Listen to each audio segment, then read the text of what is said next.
WNBA action over Memorial Day weekend is a wrap. We've got 2 full weeks of WNBA action behind us. She's Cassandra Negley. That is Ice Young. I am Caroline Fenton. Got a full squad hanging out with you today as we look back on the action of the WNBA and look ahead to what to watch over the next couple of weeks. But we start with some stunning news. The biggest news coming out of the W after this past weekend, Caitlin Clark will be out for at least 2 weeks with a quad strain. Now, the Indiana Fever did confirm that this injury is separate from the quad tightness that she was experiencing in the preseason. It is the same leg, but a different injury. But nonetheless, Caitlin Clark will be missing time for the first time in her professional and collegiate career. She has not missed a single game in her college or pro career. So, Cass, we'll start with you. What's the latest that you've been hearing on the Caitlin Clark injury front? And what does this mean for the Indiana Fever over the next 2 weeks and some change potentially? Well, if there were a time for it to happen, it seems like this might be an okay one given their schedule. They're playing some of the teams that aren't projected to do particularly well and haven't exactly shown themselves as surprising teams this year. We're talking Connecticut, Washington, Chicago. So that rematch will not be an Angel Reese, Caitlin Clark rematch. In terms of what I'm hearing out of Indiana, Sydney Colson will get the start, Stephanie White said, for that Tuesday game, their first one without Cece. And she had talked about this being an opportunity for the Fever to look at different matchups, work on different things. I think what I really liked hearing out of her was this was an opportunity for Caitlin, as you mentioned, to sit on the bench for the first time and watch the game from that perspective and gain something from it. And I know Ice, you probably have a lot to say on this too, but I hear from players all the time like that can be a real kind of like clicking moment. Like you see the game from a different vantage point, and it can be huge for the Fever moving forward. Yeah, I totally agree. Sometimes injuries are just a way of your body forcing you to rest. And I also think with as much as Cece is on the ball, taking hits in games, that this 2 weeks bit of rest will be good for her.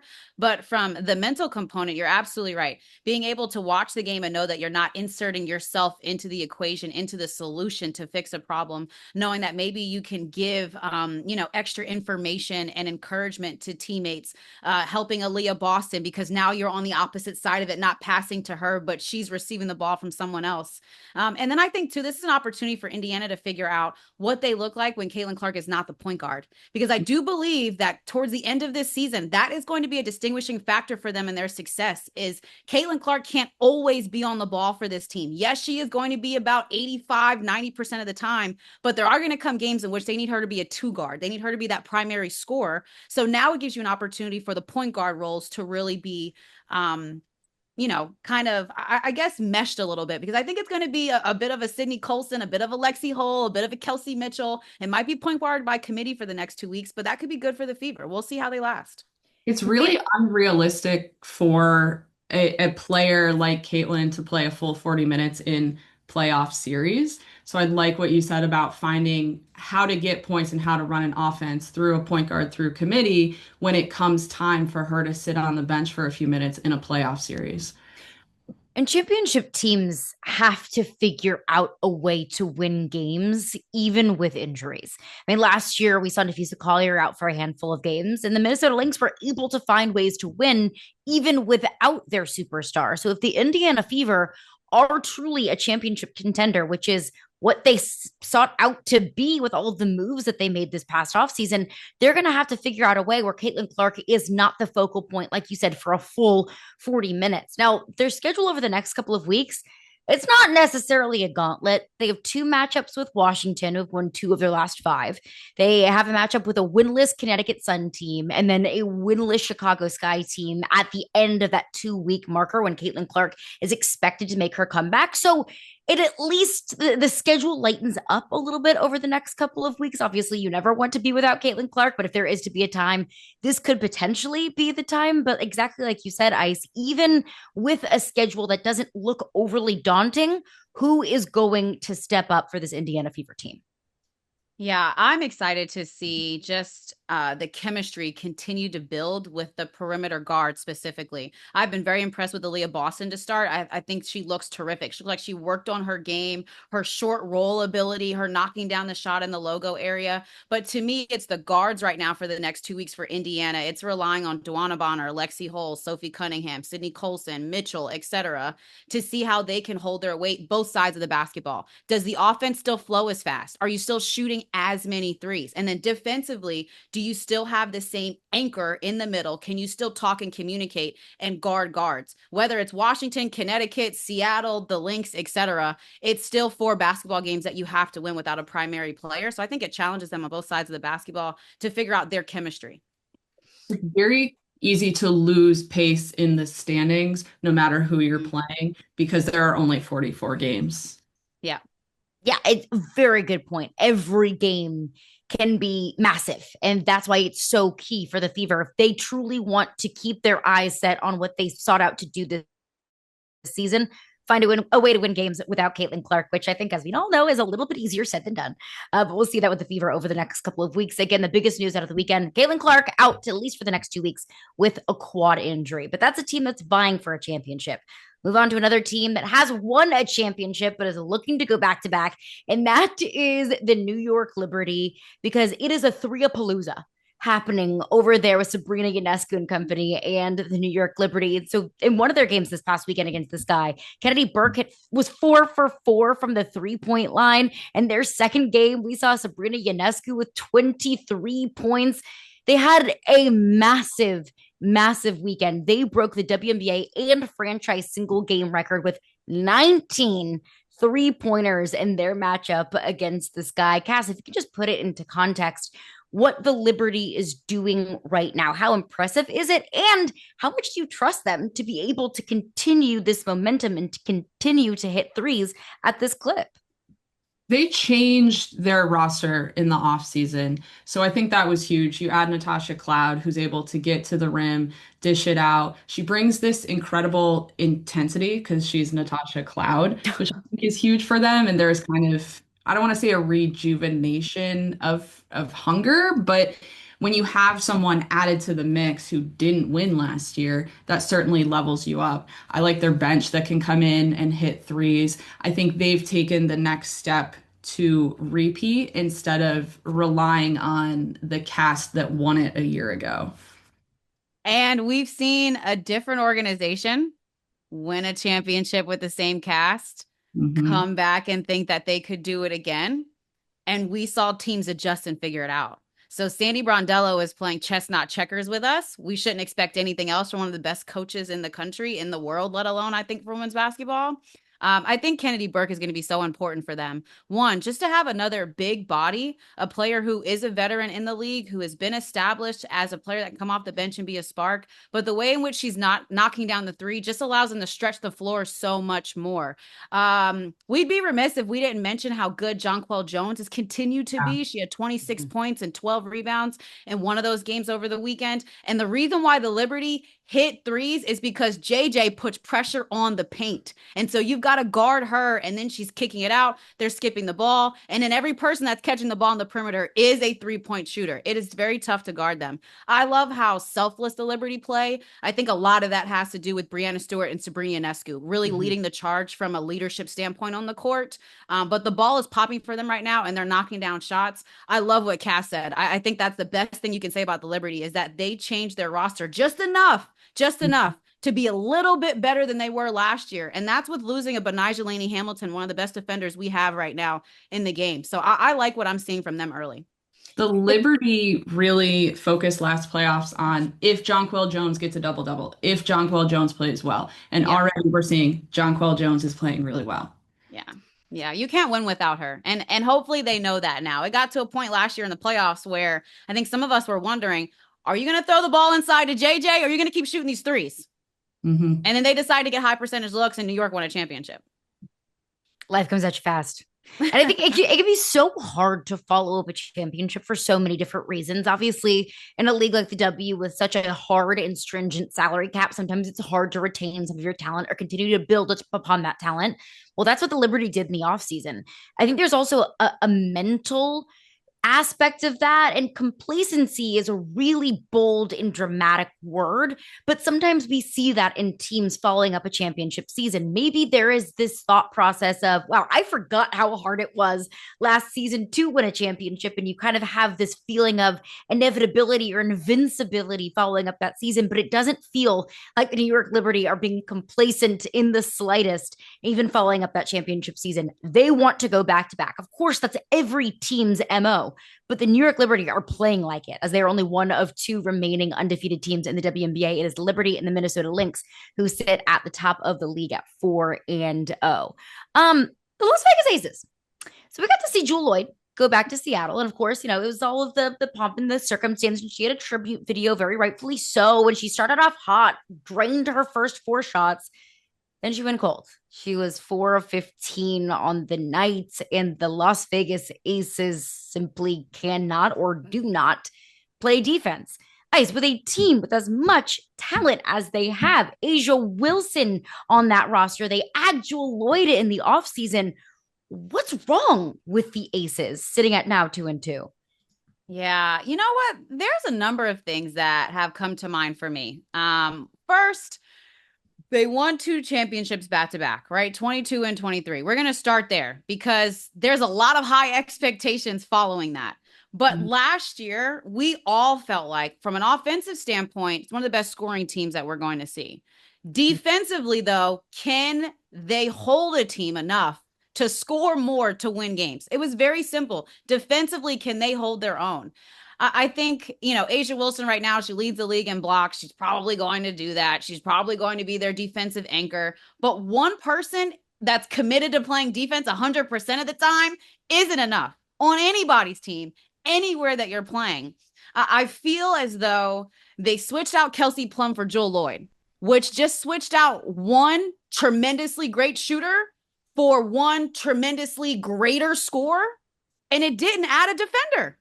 And then off the bench, you don't have Alicia Clark anymore, who was a vet, who's a strong defender that can get down and cares to play defense. And so you lose that. You don't have Tip Hayes anymore. So you lose a veteran that also knows how to guard guards in this league. I feel like they don't have enough on the bench that can pick up the defensive presence. And the starting 5 that they have, as great as they can score the basketball, they can't stop the entire rest of the league just playing defense. Right now, that is the issue. And I think it's going to challenge Becky Hammon to see how good of a coach she really is to scheme the mess out of the Aces defense so they can get some stops. Because otherwise, one-on-one against any other team in the league, 3.5 out of the 5 players that are starting are getting beat consistently. And that has been an issue that Becky Hammon has talked about. Yeah, she said the other day, didn't she, that she can't really make changes yet because she can't even see if her defense is working because no one's playing within it. For her to be 4 games through the season and 10th in defensive rating, she's got to be super hot because that is what she hangs her hat on. And that might be, they want to play coach here, but if nobody's playing your defensive style, then maybe that means that your defensive style is not working. But or stop playing the players. Yeah. You know what's a hot take? Hot take, Caroline, is stop playing the players that don't play defense. Fair. Unfortunately, their names might be Chelsea Gray. Unfortunately, it might be Jackie Young. It might be them on that play, but sit them. I'll say last year, the bench I felt like was better than it was this year. And it was players like Kate Martin and Megan Gustafson that weren't playing enough. Yeah, they might play 4 minutes, but they should have played 8. And some of the time it was literally like you need better and fresh legs defensively right now. So I also think it challenges Becky Hammon again to say, out of some of these players that we know are superstars and future Hall of Famers in this league, if you don't play defense, we won't win a championship. And that is the only goal that you can have when you have the best player in the freaking world on your team. When it's the expectation in that franchise. That's to win it. Championship. This is the Becky Hammon. That's it. So I totally agree with you, but I don't know. It's going to be scheme, and then it's going to be a little bit of just like, do you have the heart of a champion to lock down and defend? And maybe we'll see it from this team later. I'm not expecting to see perfect defense in 3-4 games in, but I'm expecting to see a perfect effort. That I feel like is lacking in Vegas. That's something you can't coach. is effort. And Nah. I think that the WNBA season is a very delicate balance, and how long it is yeah, right now we're 2 weeks in. It's early days. We have a lot of basketball left to be played, but it gets late early in the WNBA. When you start behind the eight ball, which sitting at 500, I think it's fair to say the Las Vegas Aces are behind the eight ball of where they expect to be. You got to scratch and claw your way back up to the top. And when do you have teams playing like Minnesota is playing, like New York is playing, that only gets more and more difficult when they have their stuff figured out and you are continuing to figure stuff out as we are looking ahead at, just a couple of days away from June. But it's not just the Lynx and it's not just the Liberty. Those are teams that we expected to be competing for a championship. Ice, who or which teams, which individual players, whoever it might be, who has surprised you through 2 weeks? Yeah, I would say Atlanta, hot Atlanta, the Atlanta Dream have been surprising to me. I love watching that home and home series versus the Indiana Fever. Talk about competitive, physical, great basketball, like on both sides. But Atlanta able to get one of those wins at home. They have a jumbo lineup. I mean, they have probably the tallest lineup across the board of any other team in the W. When you have Brittany Griner, when you have Brianna Jones, and you still got Ryan Howard and Alicia Gray, who are tall wing players. I really like what I'm seeing from them in terms of knocking down shots on the outside coupled with scoring on the inside. There is an intentionality to get the ball to the paint because they have some of the best bigs in the league. And so I think Atlanta poses a different challenge for others. I even thought at times versus Indiana was too small. And it was like, what are we going to do? They're posting up Natasha Howard. They're posting up DeWanna Bonner. They're Aaliyah Boston is fighting for her life in the paint. So I also think Atlanta just has this really good mix. I like the roster that Coach Smesco has put together in which they can throw the ball inside and they have shooters. And lastly, I'll say I'm impressed with Tahina Paopao. I'm not sure when she was drafted. I said, oh, it's a perfect fit because they've got bigs and they need shooters. So if she goes in there and she shoots the lights out, she will be just fine. But I also think from a defensive standpoint, you can tell she's trying her hardest. You can tell she's communicating. She's trying to be in the right spots. She's not accepting the fact that she's a rookie and she doesn't know what she's supposed to do. The level of maturity that I'm seeing her play with already and trying to do the right things, I think once she gets back from injury, those things will click for her. But I like what I'm seeing from her. She's gotten the start in some of those games and it's been well deserved. So she's been a pleasant surprise for me, maybe a rookie that I wouldn't have thought would have made a contribution right away on a team, but she certainly has. Yet another example of it matters where you go, not where you're drafted. But for Atlanta, they are so big. They were such a problem for the Fever in that aspect that when Brittany Griner got into foul trouble, like massive loss for Atlanta, but also watching that game, you weren't like, oh no, you were just Yeah. okay, well, Brianna is in there, so it's going to be okay enough. They've had an incredible start. I'll be excited to see them against, like a Liberty and a Lynx and see how long they can sustain this and also how much better they can get because we've been talking about defense so much. Like you can get worse, but the point is you improve on defense as you improve your communication and like your bond throughout the year. I'm really excited to see where that goes. And I think like early take here, if the Fever run into the Dream in the playoffs, that is going to be an absolute battle that could prove problematic. Yes, and keep in mind that Jordan Canada still isn't playing at the point guard position for Atlanta. So I feel like they're only going to get better once they put in a more seasoned veteran point guard that truly knows how to feed those on the interior. But yeah, I like Atlanta. And what a awesome, I feel like city venue atmosphere to also have a good team. Like, I don't know if y'all watch the clips, but every single clip that comes from their games, the environment is lit. I feel like their atmosphere is the best. And I've been to a few of their games, so I think I can say that. It makes a massive difference. And I think it's, if we want to look at a massive view of the league as a whole, I mean, a city like Atlanta embracing a team like the Dream with stars like they have, whether it's established stars like Brittany Griner or a young and up and coming star in Tahina Paopao, who had fair questions about how her game would translate to the W.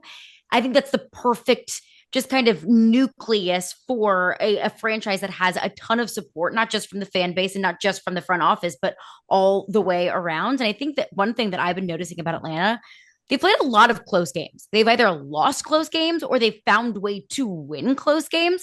finding ways to win close games is the mark of a veteran and really good team. They've lost some very close games. So when they try to figure some things out, they can bridge that gap. Obviously, they improve, and other teams in the league can improve as well. It's not like we're just looking at Atlanta in a bubble here, but that's what I've really been impressed with, is finding ways to win some of those close games. All right, let's look ahead to what we have coming up in the next week in the W. The Commissioner's Cup kicks off on Sunday. So it'll start on June 1st. That is this upcoming Sunday through the middle of June and June 17th. We've got the Sun and the Liberty. So, Cass, just from your perspective, just for anyone that might be new to the W, some people that might be new to the league, what is the Commissioner's Cup? What's the impact? What are you looking at? The Commissioner's Cup is a series of games they put into effect 4 years ago, where your record in these games, and this is the only time in the W where conference matters, your record in these games in your conference, when you win it, you play each other for a massive bag of cash, which is the big thing.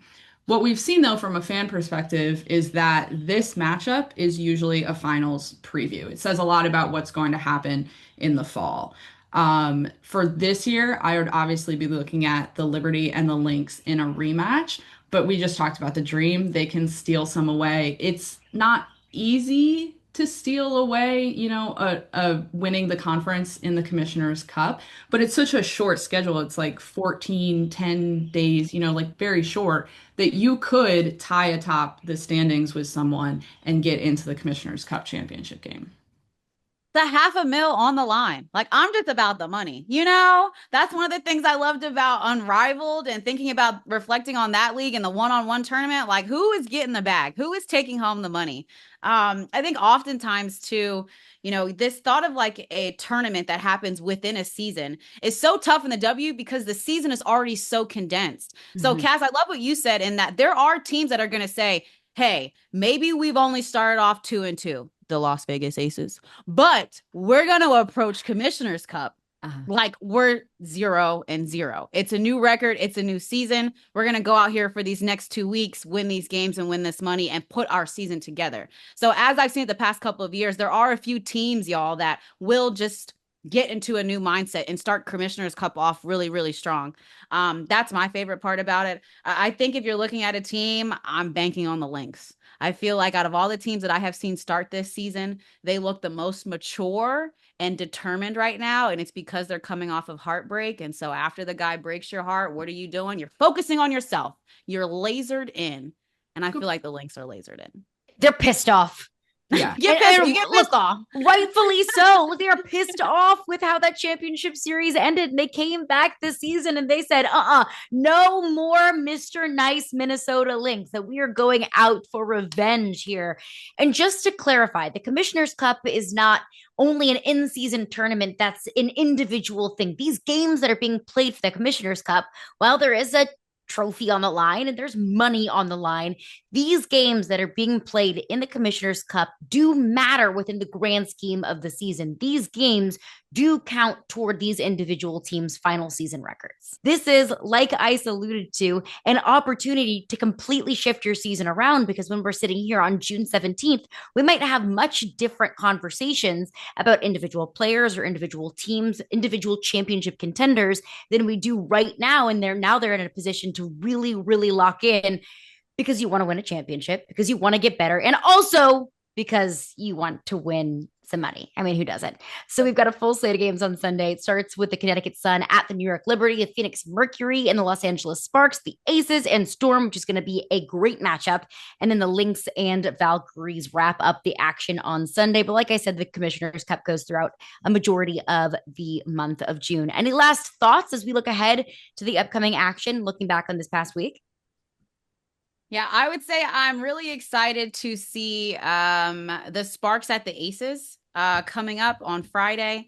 It'll be nice to get Kelsey Plum back in Vegas, all the storylines, all the feels, and also just to see that matchup. I think the Sparks are a team, they won't be a championship contender, no, but the chemistry that's being built between Plum and Hamby and Jackson and company could be very good for a future championship contenders. And you get Cameron Brink back. So I've enjoyed watching the Sparks, but I'm curious to see how that team grows.